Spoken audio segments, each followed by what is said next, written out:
Assalamualaikum warahmatullahi wabarakatuh. Alhamdulillahilladzi an'amana bi ni'matil imani wal islam wa fataha lana abwabal ikrami wal ihsan.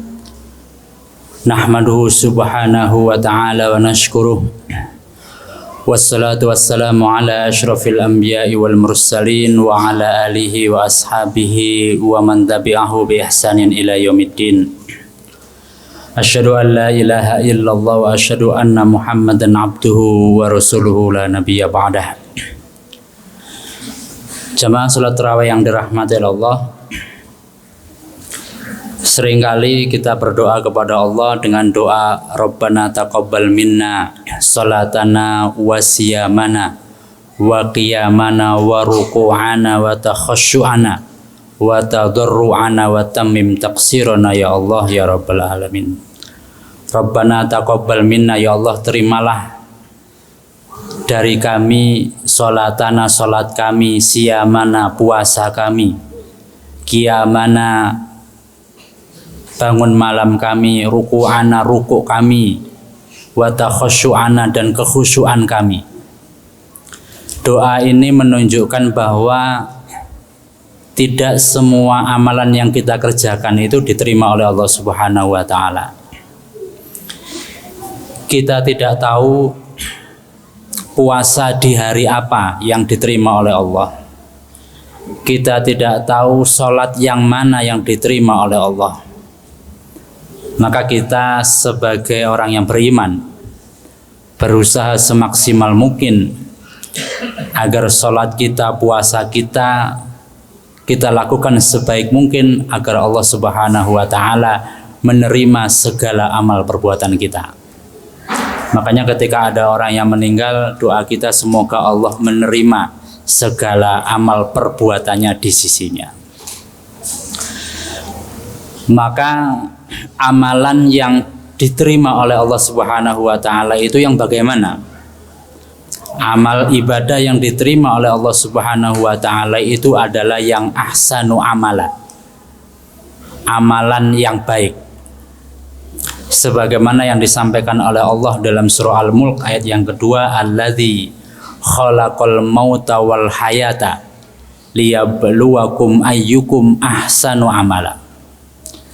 Allah lah yang menciptakan mati dan hidup, liyabluwakum, untuk menguji kamu, ayyukum ahsanu amala, mana di antara kalian yang paling baik amalnya. Wa huwal azizul ghafur. Dalam konteks ahsanu amala ini, Fudail bin Iyad dalam tafsir As-Sa'di menyampaikan bahwa syarat tercapainya ahsanu amala itu ada dua. Yang pertama adalah akhlasuhu, amal ibadah yang dijalankan dengan ikhlas.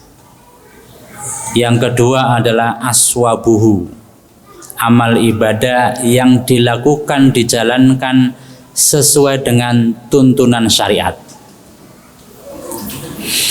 Yang pertama adalah akhlasuhu. Dalam konteks ahsanu amala, maka manusia itu dibagi menjadi 4. Yang pertama adalah manusia yang ikhlas dan bermutabaah. Bermutabaah ini aswabuhu, atau mengerjakan amal ibadah muwafiqus sunnah, sesuai dengan syariat, sesuai dengan Al-Quran dan As-Sunnah. Manusia golongan yang pertama, manusia mengerjakan ibadah ikhlas dan sesuai dengan tuntunan syariat. Wa hadza bi afdhalil manazil, ini adalah manusia dengan tingkatan yang paling tinggi. Yang kedua adalah manusia yang ketika beribadah tidak ikhlas dan tidak bermutabaah. Dia mengerjakannya sudah tidak ikhlas, kemudian tidak sesuai dengan tuntunan syariat lagi.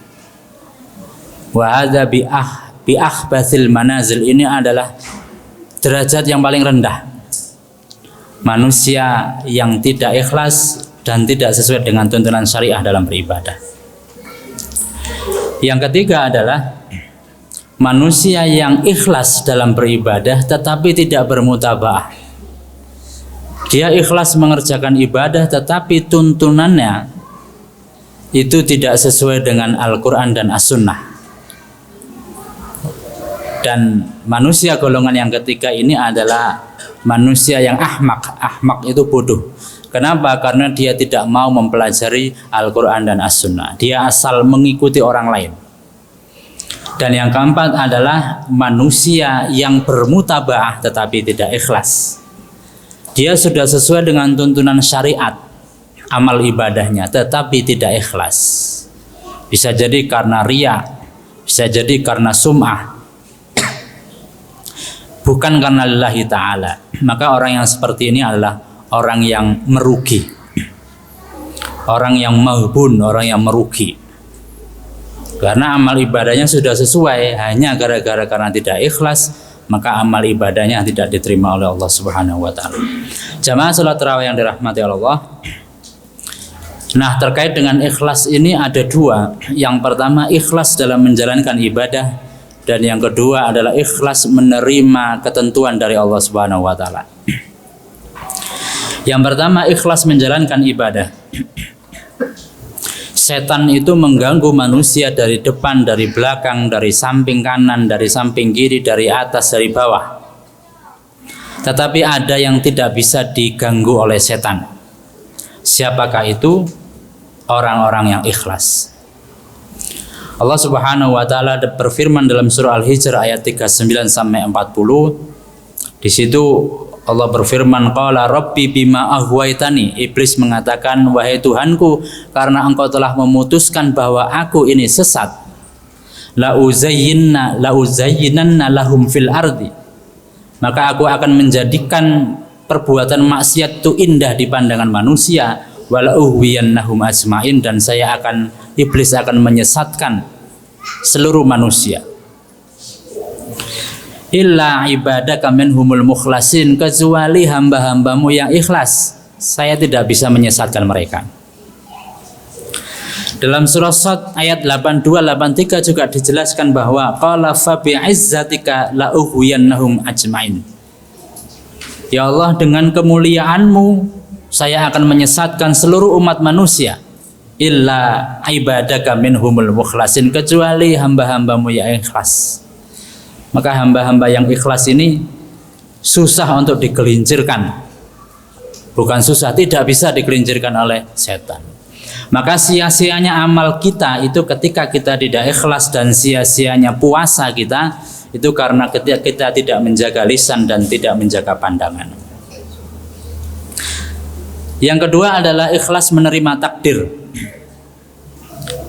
Apapun yang ditakdirkan kepada kita, pasangan yang ditakdirkan kepada kita, anak yang ditakdirkan lahir dari rahim pasangan kita, rizki yang ditakdirkan kepada kita, karir yang ditakdirkan kepada kita, harus kita ikhlaskan. Kita semua harus berlapang dada. Dan syarat untuk bisa ikhlas atas ketentuan dari Allah adalah kita berhusnudzon kepada Allah bahwa apa yang sudah ditentukan itu adalah yang paling baik bagi kita semua. Dan yang terakhir adalah aswabuhu, mutabaah. Amalan yang baik itu adalah yang sesuai dengan Al-Quran dan As-Sunnah. Faman amila amalan laisa lahu fi amruna fahuwa raddun. Barang siapa yang mengerjakan perbuatan yang tidak ada dasarnya dari kami, maka dia tertolak. Khudhu anni manasikakum, jadikanlah manasik hajiku sebagai manasik hajimu. Sallu kama ra'aitumuni usolli, salatlah sebagaimana engkau melihat aku salat. Maka dalam kaidah fikih, al aslu fil ibadati haramun, asal daripada seluruh ibadah itu haram, illa ma dalal dalil ala tasyra'ihi, kecuali ada dalil yang mensyariatkan.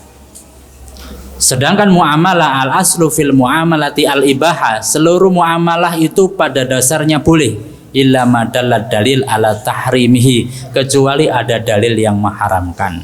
Maka pada kesempatan bulan Ramadan ini marilah kita jadikan ibadah puasa di bulan Ramadan dan amalan-amalan yang kita laksanakan di bulan Ramadan semuanya ikhlas karena Allah Subhanahu wa taala, dan kita jalankan sesemuanya karena berdasarkan tuntunan Al-Qur'an dan As-Sunnah, sehingga di akhir Ramadan nanti Allah menjadikan kita sebagai orang-orang yang muttaqin.